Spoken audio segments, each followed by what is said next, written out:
for the student athletes, and then go back to you, Coach. Go ahead.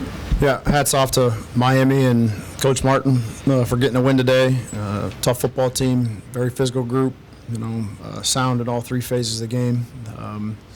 My heart breaks for our team, a senior class that I think is, a mixture of fourth-year seniors, fifth, sixth-year guys that have laid it on the line for this football program, and a great football season that's, it's a sour taste right now in our mouth at this point in time. But, the moments in life sometimes happen. They can't define you. It certainly doesn't define these young guys as people. It certainly doesn't define our entire season. It worked really hard to get to this point in time, and the guy to my right, the guy to my left here, two warriors that held us in there in some really tough moments all season long. So, wanted to win the football game, obviously. Didn't play good enough at times today to get that done, and as I said, hats off to Miami. Questions for Dequan or Dallas this time? Dequan, Miami's defensive line is pretty disruptive. Just how much they impacted the offense? Good. Shout out to Miami. They played a good game, but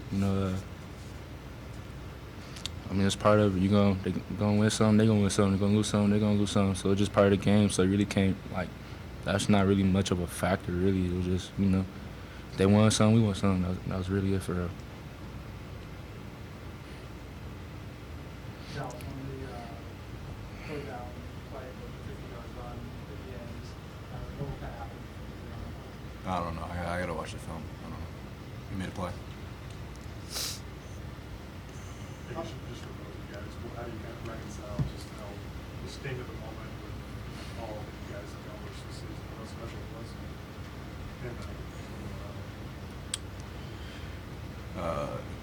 God is good all the time, win or lose. Sucks, move on. God's still good. Keep it moving.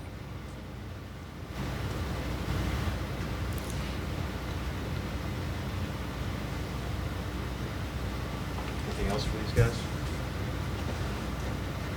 Okay. No, Coach, you're going to take some questions, but these guys can go. Sorry. That was easy.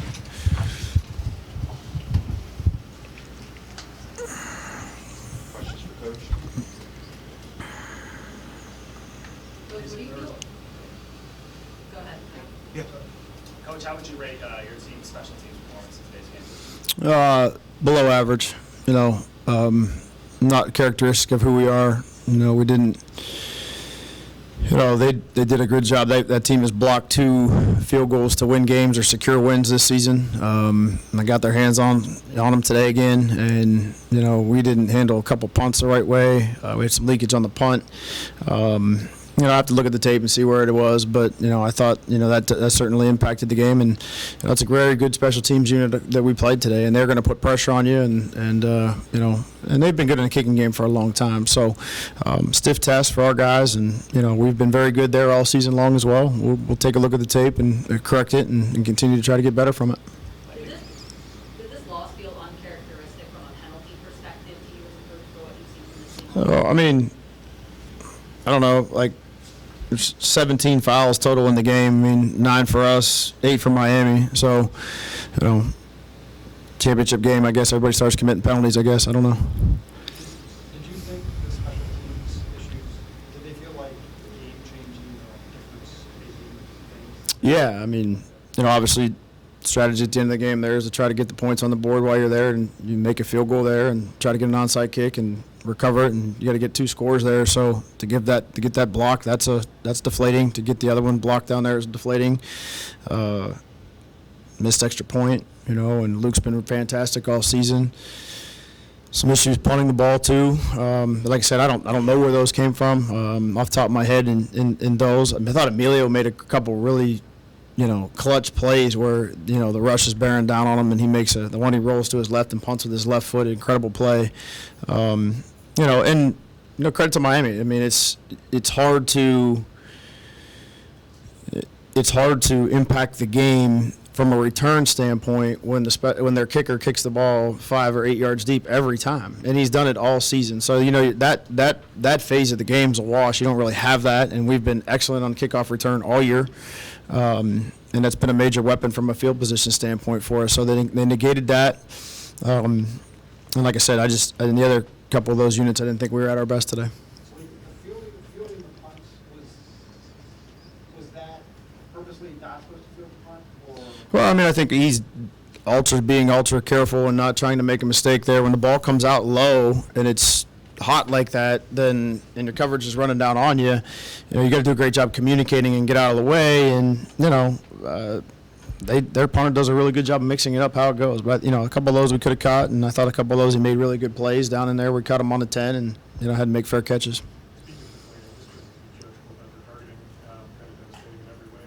Lose your top guy in the middle, sets up the touchdowns. What's kind of going through the groups? Yeah, I mean, I get the call. I get the rule. I understand why the rule is in place. But I don't know. I don't know if I agree with, the situation. I don't know why I don't think that's the rule was ever put in for that. I mean, I think the rule was put in for, receivers and people coming across the middle and they're, getting targeted. That's why it's called targeting. In that situation, I get it. The rule is the rule. And I'm not discrediting the call, but he's not targeting somebody. I mean, he's tackling the quarterback who's stepping into a throw right in his face. And, yeah, that's hard because it's a really good player. But it's part of the game. I mean, this happens to other teams as well, and probably happened in a couple other championship games today. So you don't have him there. You got to adapt to overcome. And the guys that came in and played for him played fine. They did fine. But he's a major part of what we do, and my heart hurts for him that he has to sit and watch a championship game over that. And it's not that my aggression here is at the officials. My aggression is that I'm upset that Judge Culpepper's got to watch the game from the sidelines. So yeah, it was a big play. What did Miami do differently to really shut down the run game today? Well, very disruptive with twists and movement and getting on the edges of the guys. And, there was a period of time in the third quarter there where we didn't have Torres. He was out the entire time. And, that really hurt our ability to set edges. So we were playing a more open style of play. And, they were able to, negate the quarterback run. And when, DQ got out of there a couple times, their guy got him on the ground. And it's a one-on-one play. And not a lot of people got him on the ground throughout the entire course of the season. So cat and mouse game there a little bit that didn't go our way.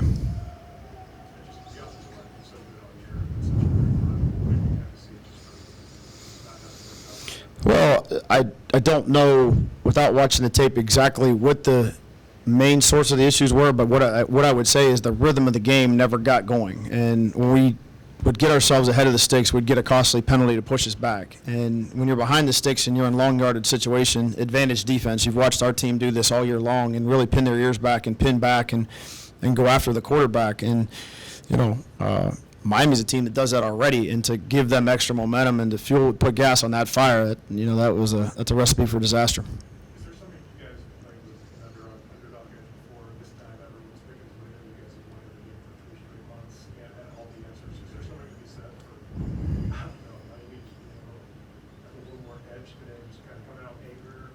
I don't know. Been on the other side of that. I mean, we've been playing as the favorite for 3.5 months here, and we're a 4th and 5 away from being undefeated leading into this game. So, that narrative, I mean, you guys can do whatever you want with that narrative. Save that one for the Ohio State-Michigan game. But this one here, this is for all of it. This is what, our kids, they're talking about leaving a legacy on Ohio State, on Toledo's wall up there forever. This hasn't been done since 1970, 1971 here. So, man, I just thought we had a great morning this morning. Thought we were ready to roll. Thought that, we're going to go play out and play a really tough football game. But by no stretch of the imagination did I ever think that we were going to blow Miami out. We knew it was going to be a hard fight. The first game down there was a hard-fought game, a nip-and-tuck game from the minute it started till the last bell. So we knew we were going to get everything they got, and just came up short.